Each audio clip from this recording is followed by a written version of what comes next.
The conference floor buzzed with excitement. Screens flashed with the company's signature blue. The stage lights were already warming up, and technicians rushed around with clipboards and headsets. Tomorrow was launch day. My launch day. The day the software I had built from scratch would finally go live. 5 years of fixing bugs at 2 a.m., 5 years of covering for incompetent team leads, 5 years of designing features that the executives took credit for. But none of that mattered now. What mattered was that my name would finally be on the spotlight. Or so I thought. I stood near the edge of the main hall, clutching my laptop. The same one filled with the code that had become my life's work. The air felt electric, vibrating with anticipation. My manager, Oliver, had texted me to stop by his office before the final prep meeting. "We need to talk. Quick." I didn't think much of it. Oliver was dramatic about everything.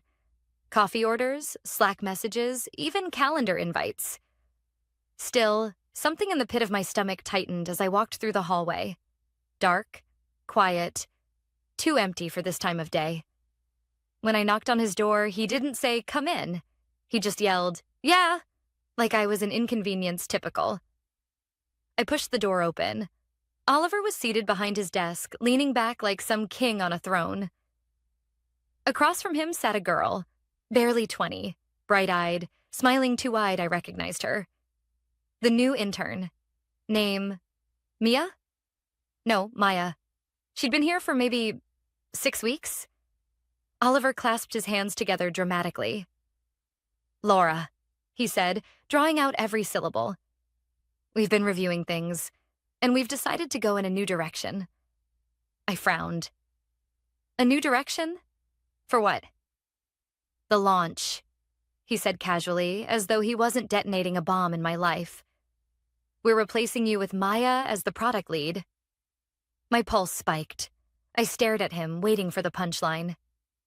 "You're joking." He smiled. That thin corporate smile that always meant something awful. "We're looking for more energy, fresh ideas. You're incredibly competent, Laura, but we need someone with vibrance, presence, someone who fits the vibe." I blinked. The vibe? Maya twirled a pen between her fingers, trying and failing to hide her smirk.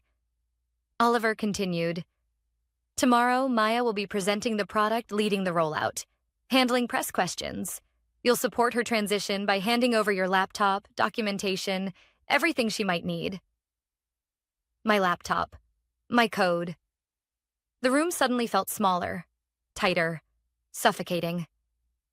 I took a long, slow breath. "Oliver," I said calmly, "I've been building this software for 3 years. I wrote every line. I know every module, every integration point, every patch. Maya has barely—" He cut me off with a dismissive wave. "Laura, your emotional tone is a lot right now. Try to be a team player." Emotional tone, team player, all the corporate gaslighting greatest hits in one sentence. I looked at Maya. She avoided my eyes. Guilt flickering, but not enough to stop her. Not enough to turn down a promotion built on my work. I forced my breathing to slow. If I reacted now, loudly, emotionally, I would lose. Completely. So instead, I smiled. A small, polite, terrifying smile. "Of course," I said softly. "If that's what the team needs, I respect the decision." Oliver's eyebrows shot up. He hadn't expected that. People like him never expect quiet women to have sharp edges.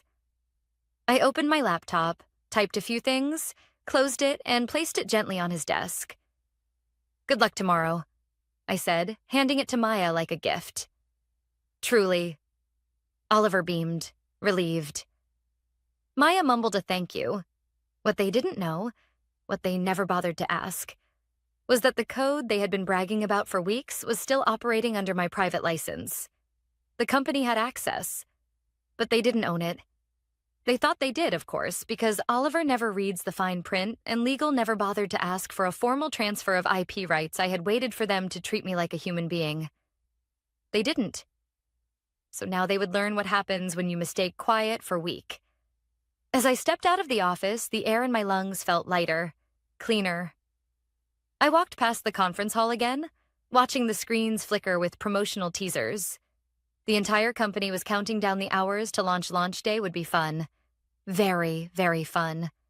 Because tomorrow the world, and Oliver, would discover just how costly it is to underestimate the wrong woman. The morning of launch day felt strangely calm. Too calm, like the stillness right before a storm breaks. I woke up early, brewed coffee, and sat on my balcony watching the sunrise stretch across the skyline. The city looked peaceful. My mind didn't. Today was the day they'd stand on that stage, smile for the cameras, and pretend the product was theirs. Today was the day Oliver would introduce his brilliant young prodigy, and Maya would take credit for 3 years of work she could barely navigate without Google. But today was also the day everything would catch up with them. Still, I felt no rush, no panic, no guilt. Just clarity. At 8:15 a.m., my phone buzzed. A message from Rachel, my closest colleague, the only one who had ever actually seen how much work I did. Rachel, are you coming to the launch? Me, no why? Rachel, you won't believe the chaos here. I'll call you in a minute. Chaos? Already? I set down my coffee just as Rachel called. Laura, she whispered, as if hiding in a supply closet. No one knows where anything is. Oliver somehow thought Maya could walk in and magically understand your entire system. She's been product lead for less than 24 hours and she's already crying in the restroom. I let out a breath I hadn't realized I was holding. Didn't they have my documentation? That's the problem, Rachel said. Your documentation is connected to your private repository. They didn't realize until this morning the system is asking for your credentials. I closed my eyes, exhaling slowly. Of course it was. It is freaking out, Rachel continued. They're telling Oliver someone needs to contact you immediately. A small, cold smile curled on my lips. And has he? There was a pause. Not yet. He's trying to fix it internally. Typical Oliver, too proud to admit he'd made a mistake, I thanked Rachel and hung up. I could have reached out. I could have offered help. But something inside me, something that had been crushed for years, finally stood up and said, no, not again. Around 10 a.m., I turned on my TV and switched to the live stream of the launch. The stage was bright, polished, packed with reporters and investors. The giant countdown clock behind them read 00, 59:42, less than an hour to go. Oliver walked onto the stage, microphone clipped to his suit, grinning like a politician during election week. He started with his usual speech. Inspirational cliches, dramatic pauses, exaggerated confidence. But underneath the smile, I could see the tension in his jaw. His eyes darted to the side screens a little too often. Something was wrong. Good. Maya appeared next, shaky smile, notes clenched in her hands. She started presenting the product overview, trying to sound polished and assured. But her voice kept wavering, cracking in places she hoped no one would notice. 20 minutes in, Oliver gestured for the technical demo to begin. This was it. The main screen behind them flickered, loading the interface. A loading icon appeared, then a message. License invalid. Ownership verification required contact. L. Hartman, developer license holder. The room froze. The audience murmured. Cameras zoomed in. Oliver's face turned a shade of red I had never seen before. He rushed to the podium, covering the microphone with his hand, hissing something at Maya. She looked like she might faint. Reporters began whispering. Investors exchanged anxious looks. Someone in the front row started filming the error message with their phone. I watched calmly from my couch. On screen, Oliver attempted to improvise. Just a small technical hiccup, nothing to worry about. The screen flickered again. Access denied. Missing authorized credential system locked at 10:27 a.m. by primary developer. The audience erupted into chatter. Rachel texted me instantly. Oliver is sweating. It is running around like their shoes are on fire. This is wild. Another message followed. People are asking who the primary developer is. Oliver is trying not to say your name. He didn't want the world to know the truth, that the company was launching software they didn't legally own, that they had pushed out the one person who actually understood it. The live stream abruptly cut to a technical difficulties screen. My phone buzzed again, this time with a call from an unknown number I didn't answer. Seconds later, another call. Then another.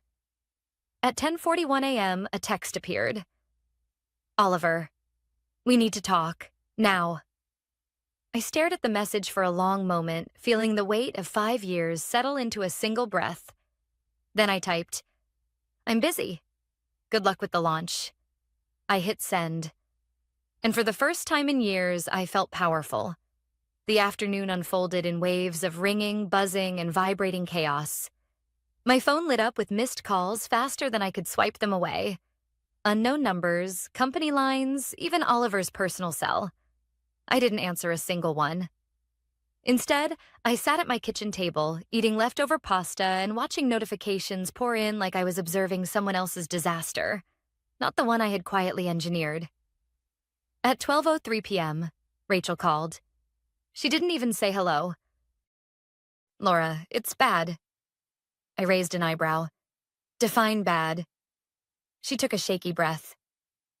It says they can't legally troubleshoot anything because the license isn't the company's legal is losing their minds. Investors are demanding an explanation. And Oliver? She hesitated.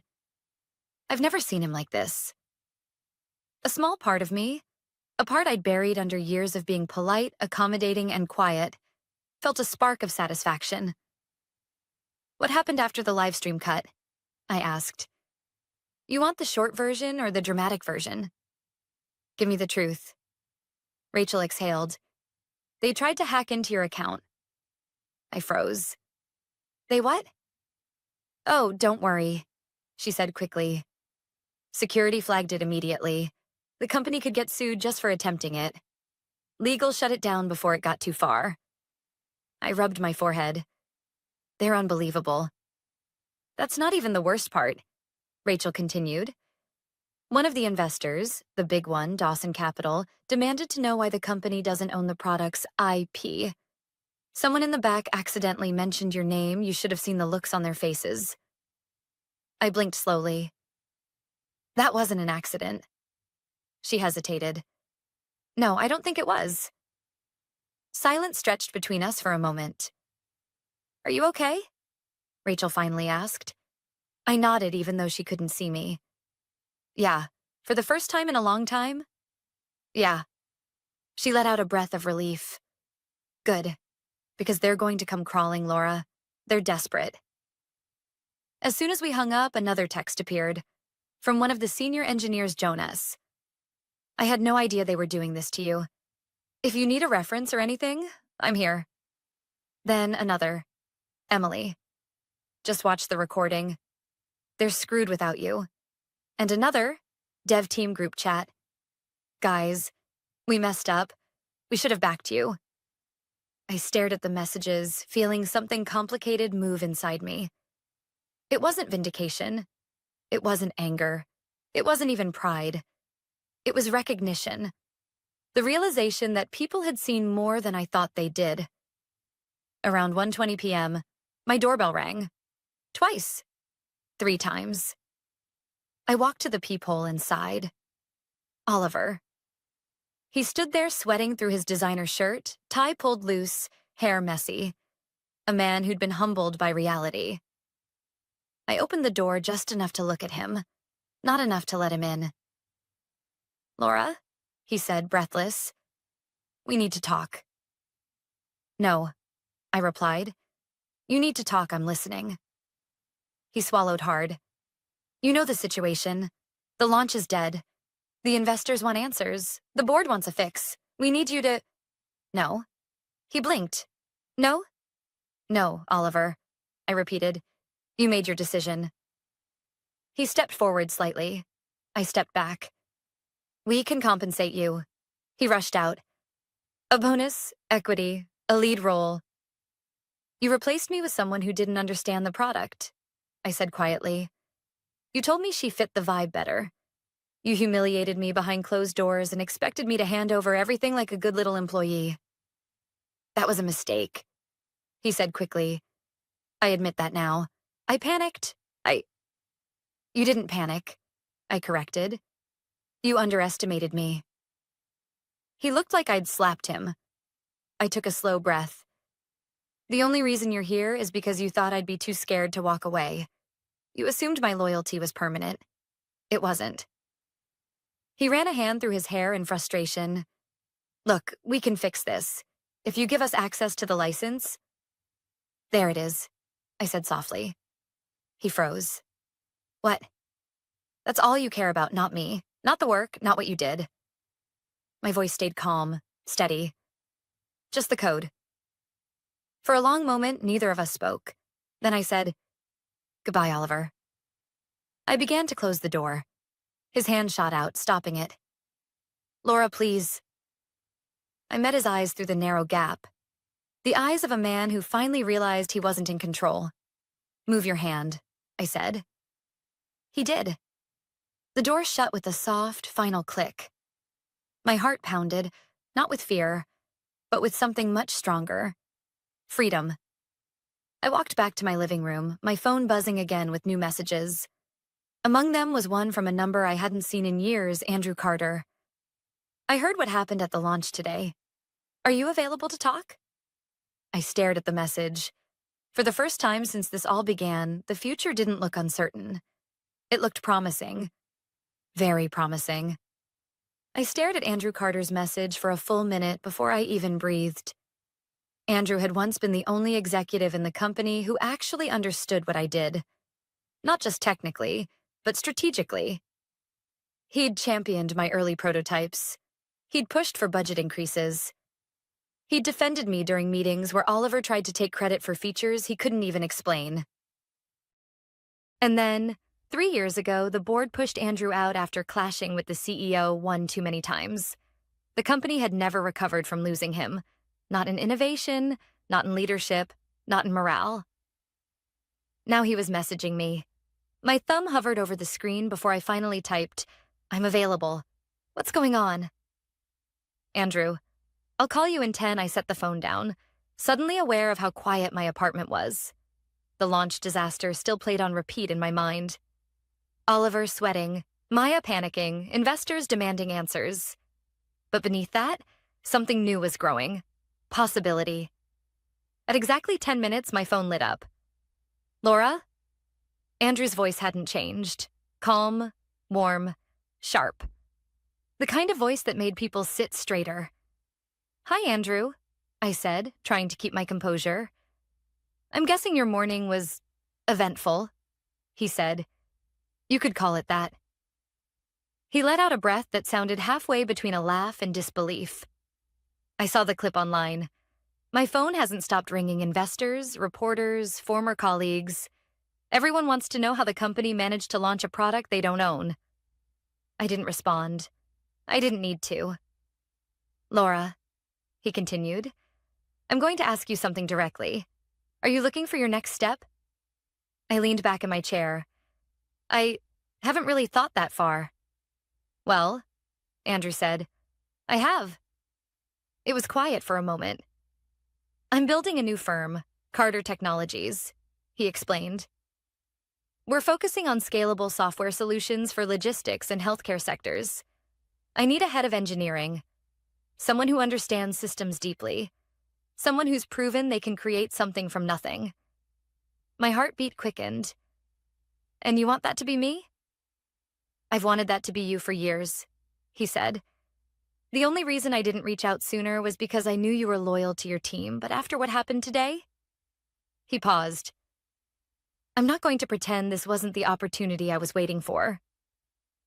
I exhaled, letting the reality settle. What exactly are you offering?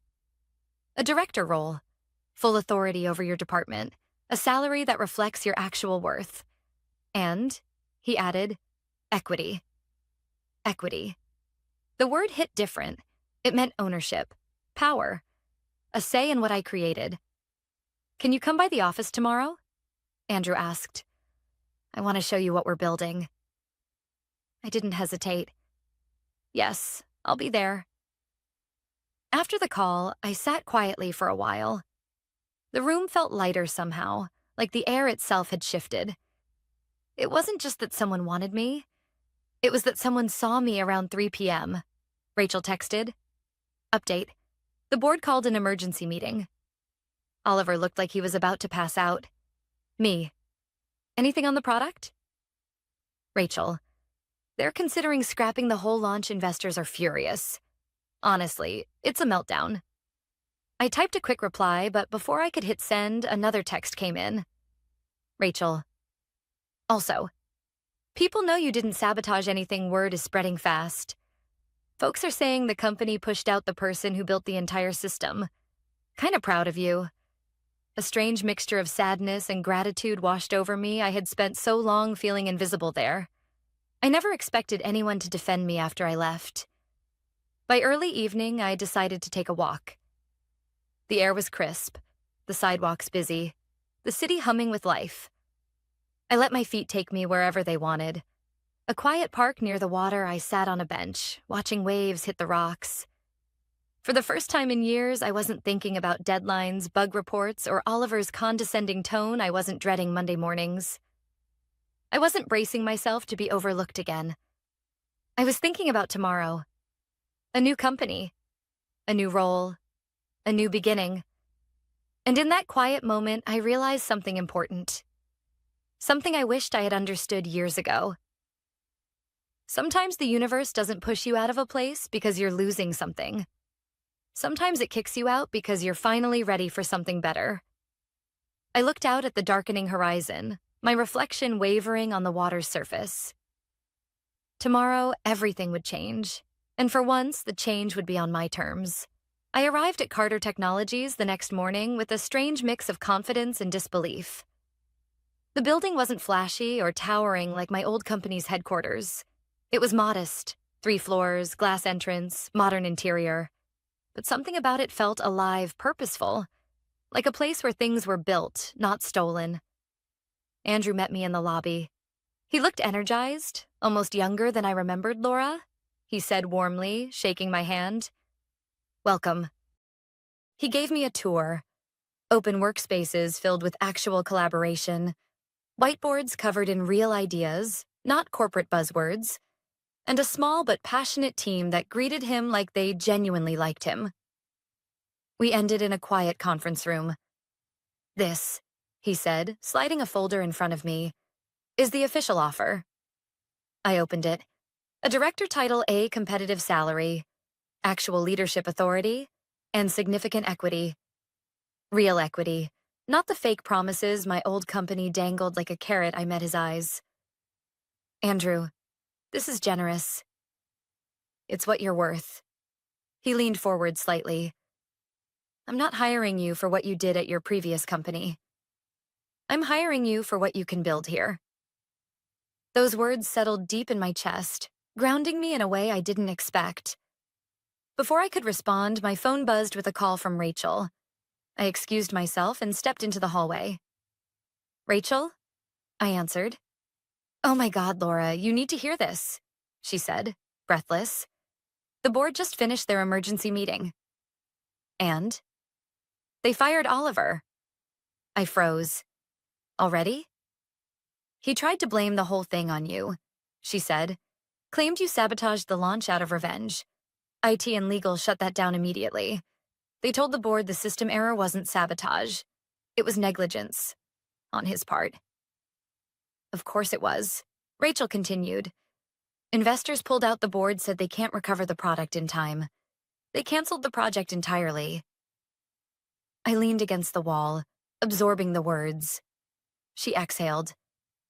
Honestly, I think this is the best thing that could have happened to all of us. People are relieved he's gone. Toxic leadership only lasts so long. We talked a bit longer. She was considering leaving the company as well. Then hung up. For a moment, I stood there in the quiet hallway, my phone warm in my hand, the weight of everything hitting me at once. 5 years of being overlooked. 5 years of being dismissed, minimized, replaced. 5 years of quietly carrying the company on my back. And now it had all collapsed. Not because I destroyed anything, but because they had built everything on arrogance and shortcuts. "Everything okay?" Andrew asked gently when I stepped back inside. I nodded slowly. "Better than okay." He sat across from me again. "Before you answer, I want you to know something I'm not asking you to join because of what happened at your old company. I'm asking because I believe you're the kind of leader who builds, not breaks." His words were steady, grounded, real. "Laura," he continued, "I want you to say yes because this is where you want to be, not because you're running from something else." That stopped me, because it was true. For the first time, I wasn't running. I wasn't reacting. I wasn't trying to prove anything. I was choosing. I closed the folder, slid it back to him, and smiled. "I accept." The relief on his face was genuine. "Welcome to Carter Technologies," he said. We shook hands, and just like that, the future shifted. That afternoon, after my onboarding and introductions, I stepped into what would now be my office. A smaller space than the corner rooms executives fought over, but with a window overlooking the city and enough room for everything I needed. As I placed my bag on the desk, my phone buzzed again. This time, from an unknown number, but I didn't need to open it to know exactly who it was. I read the message anyway. "Oliver, I heard where you ended up. You could have fixed things here. You chose to burn bridges." "Oliver, I hope it was worth it." I stared at the screen for a moment, considering my response. Then I typed, "I didn't burn a bridge. I walked away from one that was already collapsing. And yes, it was worth it." I hit send. Then, without a second thought, I blocked the number. As evening settled in, I sat at my new desk. The city lights flickering outside, the office was quiet, peaceful. I opened my laptop and began mapping out the new system architecture Andrew and I had discussed. Piece by piece, I felt myself rebuilding. Not the product, not the code, but my sense of worth.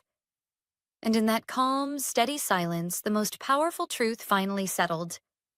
Being underestimated isn't an insult. It's a warning. Not about you, but about them. Tomorrow, everything would begin again. On my terms. In my space. In a place where I wasn't replaceable. I was essential. And this time, I wasn't handing over anything I built. I was building a future they would never be part of.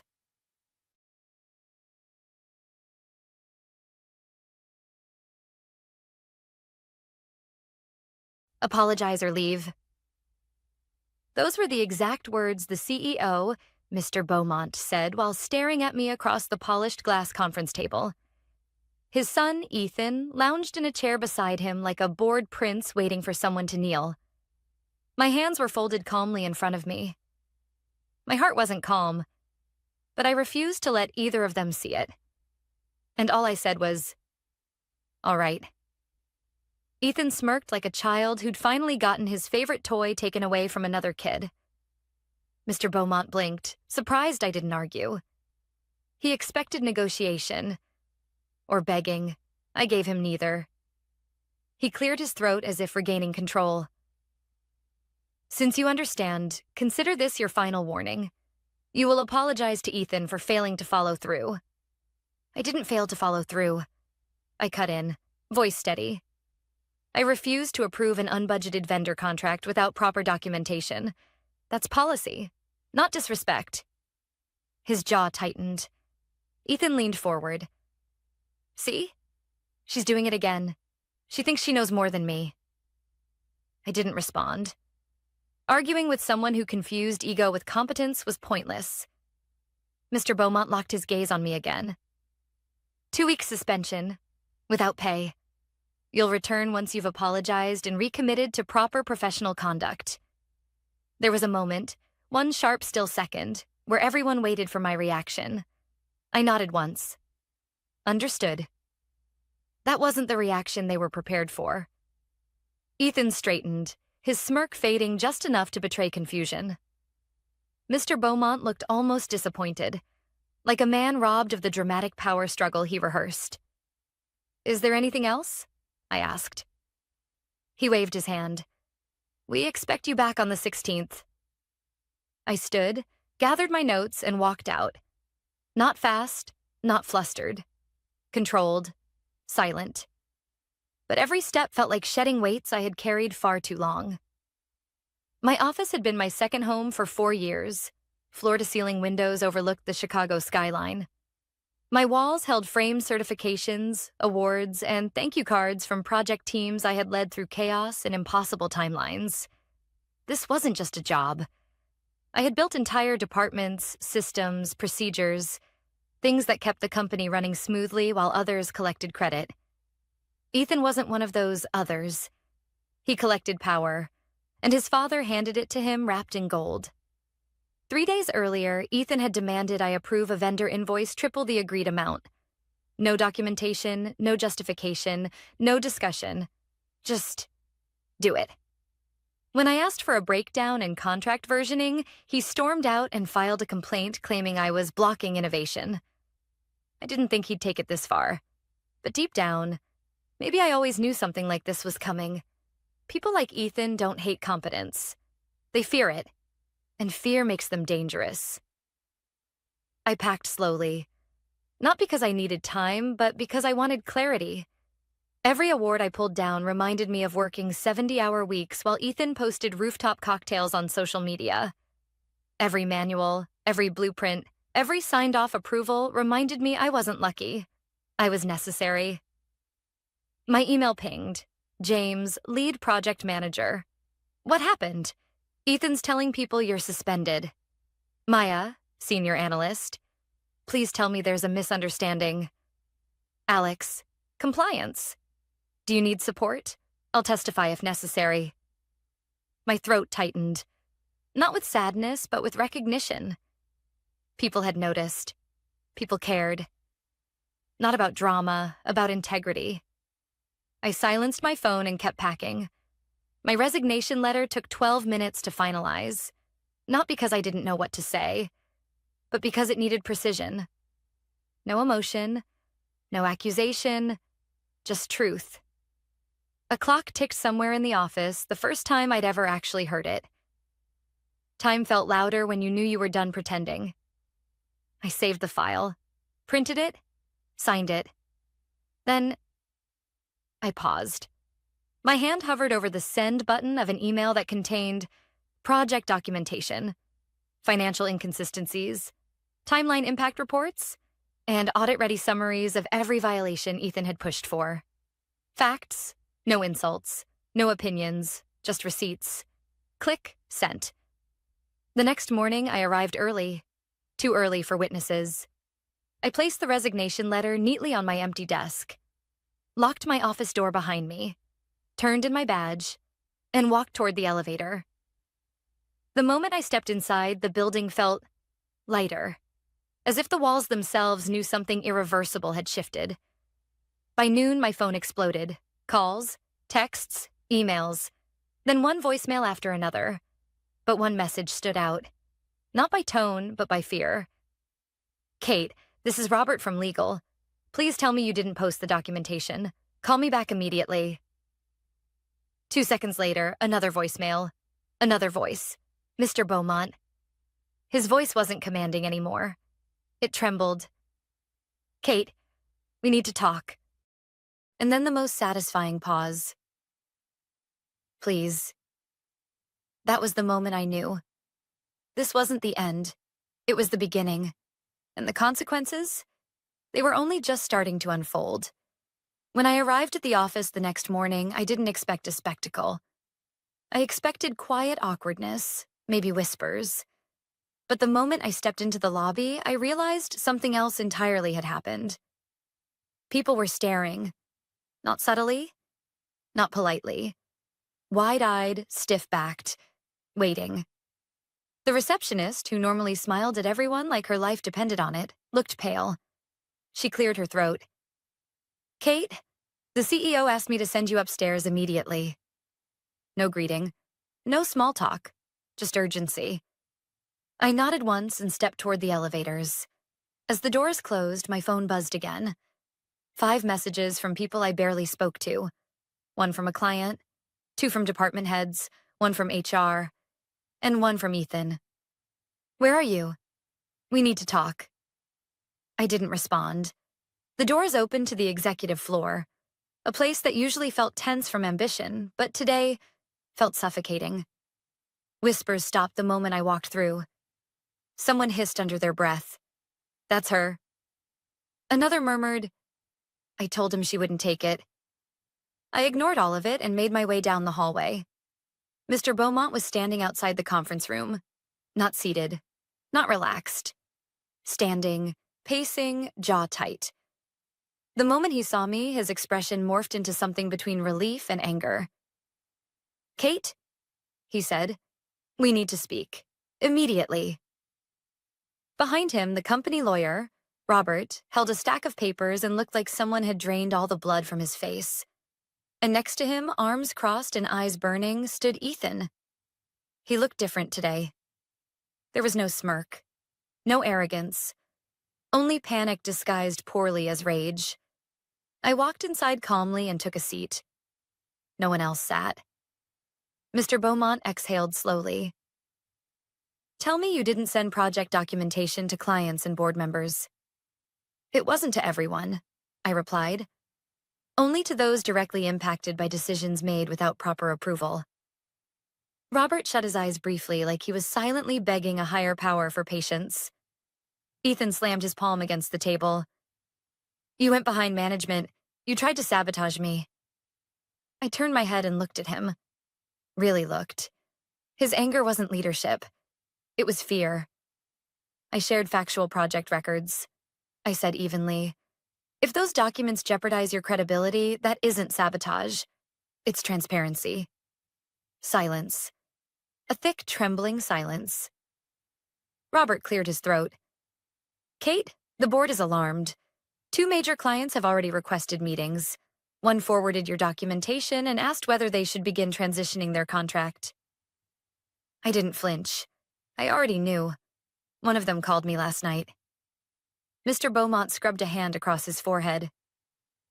Why would you do this? Why not come to me directly? I met his eyes, not with anger, but with exhaustion. I did, many times. I let the words settle. Slow, heavy, true. You dismissed every concern as resistance to change. You let Ethan push policies, contracts, and timelines without oversight. My job was to protect the company from preventable mistakes. And instead, I was punished for doing exactly that.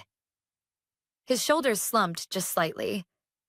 For the first time, he looked less like a CEO, more like a man realizing something he built was cracking. Ethan scoffed. Dad, she's manipulating this. No. Mr. Beaumont's voice cut clean through the room. Enough. Ethan froze. Everyone froze.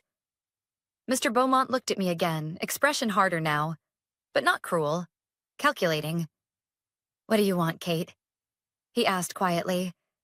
It wasn't a question of negotiation. It was a question of admission. That he had lost control. That something irreversible had shifted. I took a breath. Nothing. I've already resigned. His jaw tightened. You are critical to ongoing operations. No, I said softly. I was critical. Past tense. Another silence. Longer. More tense. Robert finally spoke. Kate, legally speaking, since you resigned before any disciplinary action concluded, your contracts, including your severance clause and vested stock, remain enforceable. Ethan's head snapped toward him. What stock? My eyes flicked to him. He truly had no idea. Of how business works. Of how contracts work. Of how much I had built while he played executive. Robert continued carefully. Kate holds shares tied to departmental growth metrics. Based on current valuation, those holdings are substantial. How substantial? Ethan demanded. Robert didn't answer. I did.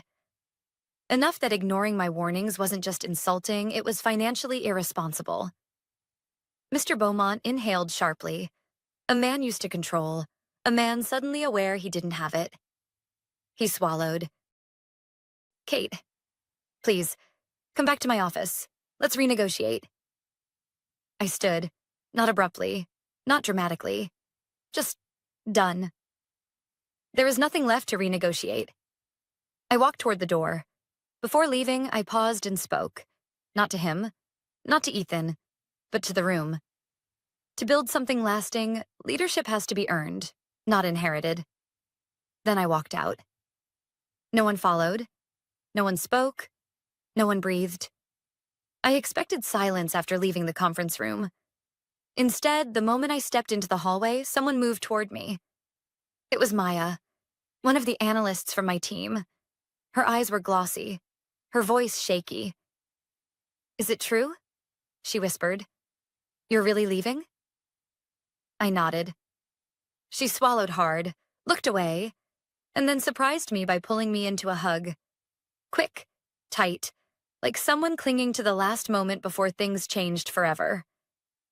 "You were the only manager who ever listened," she murmured. "I'm sorry it ended like this." I rested a hand on her shoulder. "It didn't end," I said quietly. "It just changed direction." She nodded, though I could tell she wasn't convinced. When she returned to her desk, others stood and watched me walk away. Some with respect, some with regret. Others with fear in their eyes because they knew what my departure meant. There was no safety net now. Not for them.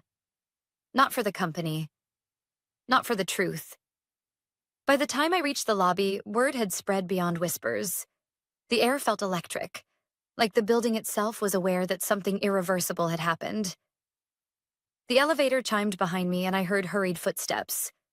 "Kate, wait." It wasn't a voice filled with anger or authority. It was tired. And strangely, human. I turned. Mr. Beaumont approached.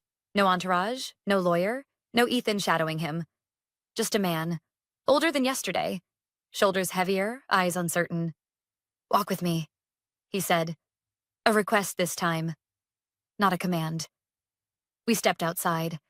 The late morning air carried the smell of rain, cold but cleansing. Traffic hummed, indifferent to the power shift happening on the sidewalk. For a moment, neither of us spoke. Finally, he exhaled. "When I hired you," he began slowly, "I wasn't looking for someone agreeable. I wanted someone capable of stabilizing growth, someone smart. And yet," I said gently, "when I followed the policies you approved, I was punished for it." His jaw flexed, the reality settling deeper. "I trusted Ethan to grow into the role," he said. "I thought he would learn from people like you." "But he didn't want to learn," I replied. "He wanted authority, not responsibility." That landed, hard. He didn't argue, didn't defend his son, just nodded. There was a long silence before he spoke again. "I read your resignation twice last night," he admitted. "I kept waiting for anger between the lines. Accusations, bitterness." "There was none," I said. "Because I don't need revenge. I need distance." His expression twisted, regret sharpening every crease in his face.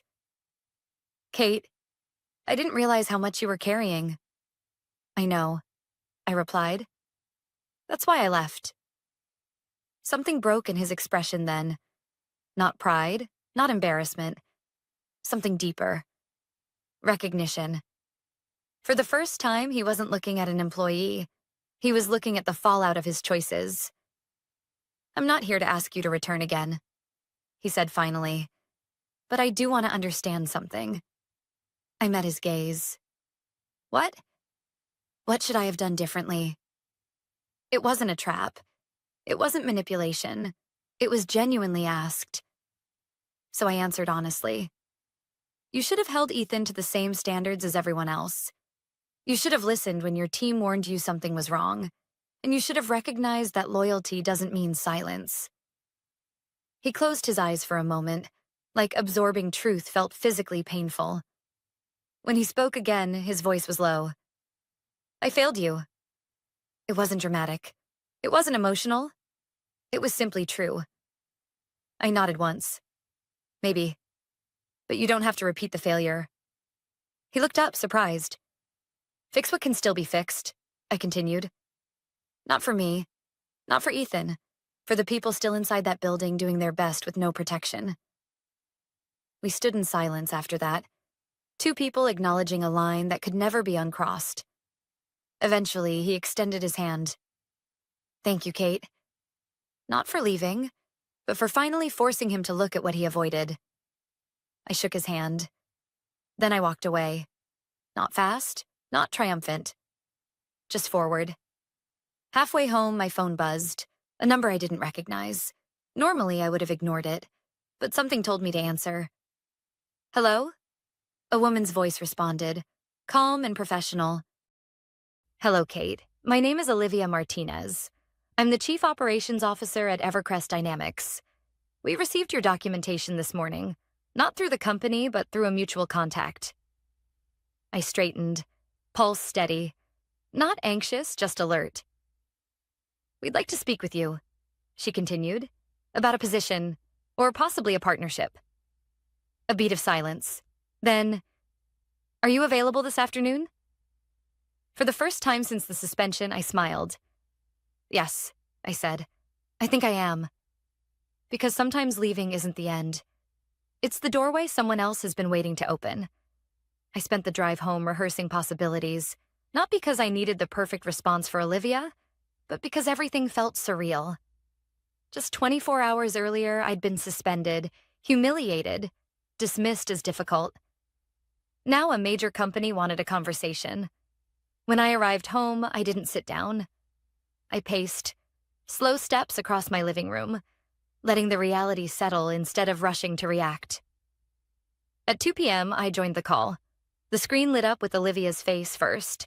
Sharp eyes, calm posture, the kind of presence that didn't need to demand respect. Seconds later, two more faces joined. A CFO named Marcus and their CEO, a woman named Eleanor Clark. No boardroom theatrics, no forced smiles. Just three people who looked like they understood competence. Eleanor spoke first. Kate, we'll be direct. We've seen the results of your work. We've reviewed your documentation, your compliance structure, and your implementation framework. It's rare we see someone combine technical expertise with leadership clarity. I blinked, unsure if I'd misheard. Ethan once told me I was too assertive to be likable. These people were calling that a strength. Marcus leaned closer to his camera. We've been watching Beaumont Industries for months, he said. Their instability is becoming public. Your departure may accelerate that. His tone wasn't accusatory, just factual. Olivia continued. We're expanding and need someone who understands systems, accountability, and growth at scale. We're offering a role that aligns with how you operate. Chief Strategy Officer. I let the title sit in the space between us. Not a supervisor. Not a department lead. Executive. A position Ethan didn't even know how to spell. Eleanor spoke again, softer this time. You were punished for protecting a company that didn't protect you. We'd rather hire someone who understands the weight of responsibility than someone who wants authority for show. I drew a slow breath. Not because I was unsure, but because I finally felt seen. What would the timeline be? I asked. Eleanor smiled. We were hoping you'd ask. We'd like you to start in 3 weeks, if you're interested. My answer was immediate. I am. Her smile widened, not triumphant, just satisfied. We'll send a draft contract this evening. After the call ended, I sat in silence. Not numb, not overwhelmed, just steady. For the first time in years, my future wasn't tied to someone else's blindness. It was mine. That evening, as promised, the contract arrived. It wasn't a negotiation disguised as an offer. It was respectful, fair, and generous. I forwarded it to a lawyer I trusted, not the one Beaumont used, and closed my laptop. Just as I reached for a cup of tea, my phone lit up again. This time it was James. I hesitated before answering, but I did. His voice was low and strained. "Kate, do you have a minute?" "Yes." There was a pause. One long exhale. "It's chaos here," he said quietly. "Two board members resigned this afternoon. A client froze payments. HR is scrambling, and Ethan—" He stopped, as if searching for a polite version. I supplied one. "Is panicking?" A humorless breath escaped him. "That's the gentle version." I leaned against the counter. "How are you holding up?" The silence spoke louder than his answer.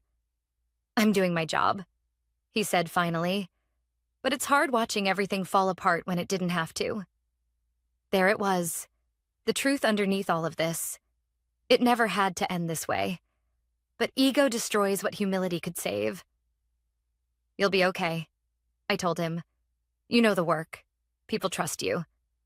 Only because you showed them how to." His words lingered, unexpected, sincere. "James," I said softly, "you don't need me to make decisions. You've always been capable." He didn't argue, didn't deflect. He just whispered, "Thank you." Before hanging up, he added something else, quiet but heavy. "They're asking if you'll come back as a consultant. I told them not to call you unless they plan to listen this time." I smiled, not out of spite, but closure. "Tell them no." Already did. That small detail mattered more than he knew. Someone finally drew a boundary. Not because I demanded it, but because they understood why it mattered. Later that night, my lawyer called. "I reviewed the contract," she said. "This is an opportunity most people wait a decade for. They respect you. Accept it." "I will." "And one more thing," she added, her voice shifting warmer. "You didn't just walk away from a company. You walked away from a pattern. That takes courage." After the call ended, I stood by the window, watching city lights flicker against the glass. I'd always been afraid that leaving meant losing everything I'd worked for. I never expected leaving to be the thing that opened every door I'd been shut out of. And somewhere deep inside, a certainty settled. This was not the climax. This was the turning point. The part of the story where the person who was pushed aside finally takes their rightful place, not out of revenge, but out of undeniable worth. And the people who underestimated me? They hadn't seen the last consequence yet. Not even close. 3 months later, my life barely resembled the one I'd walked away from. My days were full. Strategy meetings, development planning, leadership discussions, not chaos, not politics. People asked questions because they wanted clarity, not ammunition. Respect wasn't demanded. It was embedded in the culture. At Evercrest, I wasn't tolerated. I was valued. Some mornings I still woke up expecting a crisis notification, a last-minute scramble, or an angry voicemail from someone who mistook entitlement for authority. But instead, I woke to quiet, to stability, to purpose. The kind that didn't require proving my worth every single day just to survive. It was a Friday afternoon when the past resurfaced. I was finishing a final review of a quarterly report when my assistant knocked gently. "Kate, there's someone asking to see you. He says it's urgent." I looked up, expecting a vendor or partner, but when I stepped into the lobby, I froze. Mr. Beaumont. His suit looked worn, his posture tired. He held a folder in one hand and in the other, something I never expected to see. Humility. He stood when he saw me. "Thank you for agreeing to speak with me," he said. I didn't agree. I clarified gently. "I agreed to hear why you're here." He nodded, accepting the correction. We walked to a small meeting room. Neutral space, no power dynamic. When the door closed, he didn't start with excuses. He didn't start with business. He started with the truth. The company is failing. There was no bitterness in his tone, just quiet resignation. We lost 3 major accounts. Investors are nervous. The board is restructuring. Ethan, he paused, struggling for the right words. Ethan has stepped down. He's getting help. I let the information sit in the space between us, not to gloat, but to understand. And where does that leave you? I asked. He exhaled. With regret, he said, and hope something can still be salvaged. He took a folder from his briefcase and slid it across the table. Inside were revised governance documents, leadership changes, accountability measures. It was everything I once asked for. Policies that would have prevented everything that happened. Policies now written only after the damage was undeniable. You're rebuilding, I said. Yes, he replied. But we need help. Direction, structure. Then, slowly, carefully, we need you. The words weren't flattering. They were heavy, costly, earned. I studied him. Not the CEO I once feared, but a man who had finally faced consequences instead of hiding behind authority. What exactly are you asking? I asked finally. His voice softened, almost breaking. A chance. Not to erase the past, but to do better moving forward. A long moment passed. I thought about the years I spent shrinking myself to avoid conflict. The nights I stayed late fixing mistakes to protect a company that refused to protect me. The version of myself who believed loyalty required self-abandonment. And then I thought about now. A team who trusted me. A workplace that respected me. A future that wasn't built on apology. I folded my hands. I'm willing to help, I said slowly, but not the way you once expected. He lifted his eyes. You won't return. No. The finality wasn't cruel. It was honest. I will not step back into a role where I had to justify my worth. But I'll agree to consult. Temporarily, with defined boundaries, written authority, and full independence. If you want guidance, I'll give it. But I won't be the person carrying the entire company on my back again. He swallowed. Relief and resignation mixed together. That's more than fair. He stood, then paused. There's one more thing, he said quietly. I never apologized. I didn't respond, not because I didn't care, but because apologies aren't owed in rush. He continued anyway. I should have protected you. I should have listened. And I should have recognized your value before it cost everyone this much. His voice tightened. I'm sorry, Kate. For the first time since the day I walked out, the tension inside me loosened. Not forgiveness, not reconciliation, just release. Thank you, I said. Sometimes closure isn't dramatic. Sometimes it's a soft truth placed gently where a wound used to be. He left the building with a different posture than he arrived. Not defeated, but aware. I watched him go, then returned to my office. My office earned, not inherited. As I sat at my desk, the thought settled fully. Leaving wasn't losing. Leaving was choosing. Choosing myself. Choosing dignity. Choosing a life where my worth wasn't conditional. Because sometimes the most powerful revenge isn't ruining someone. It's becoming someone they can never diminish again. And I did. Not to prove anything, but because I finally learned something it took years to understand. You do not owe an apology for refusing to be underestimated. Not then. Not now. Not ever.